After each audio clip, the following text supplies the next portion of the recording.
سفارت خانہ پاکستان فرانس کی میزبانی میں فرانسیسی ڈیبیٹنگ ایسوسی ایشن کے ایک مباحثے کا اہتمام کیا گیا، جس میں سفیر پاکستان معین الحق نے خصوصی شرکت کی۔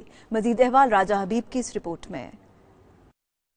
فرانس میں پاکستانی سفارت خانے میں سیاست کی نسبت فن معاشرے میں تیزی سے تبدیلی لاتا ہے کہ عنوان سے ایک مباحثے کا اہتمام کیا گیا، جو کہ فرانسیسی ڈیبیٹنگ ایسوسی ایشن کی جانب سے سفارت خانہ پاکستان کی میزبانی میں منعقد کیا گیا۔ اس پروگرام میں فرانسیسی یونیورسٹی کے طلباء و طالبات کے علاوہ ان کے والدین اور اساتذہ نے بھی بڑی تعداد میں شرکت کی۔ اس موقع پر پاکستانی سفیر معین الحق نے فرانسیسی ڈیبیٹنگ ایسوسی ایشن کے کردار کو سراہا اور کہا کہ یہ تنظیم اہم مسائل پر بحث و مباحثہ کروانے کا مثبت رجحان پیدا کر رہی ہے۔ اس سے ایک دوسرے کے نظریات کے احترام کو فروغ دینے میں بھی مدد ملے گی۔ اس موقع پر طلباء و طالبات کو پاکستان کے خوبصورت مناظر اور ترقی پر مشتمل ایک دستاویزی فلم بھی دکھائی گئی۔ فرانسیسی ڈیبیٹنگ ایسوسی ایشن فرانس کی ایک معتبر تنظیم ہے جو کہ گزشتہ 26 سالوں سے انگلش زبان میں بحث و مباحثے کے مقابلے منعقد کرواتی ہے۔ اس سال اس تنظیم کا حتمی مرحلہ 1 اپریل کو فرانسیسی قومی اسمبلی میں منعقد ہوگا، جس میں سفیر پاکستان بطور جیوری ممبر شرکت کریں گے۔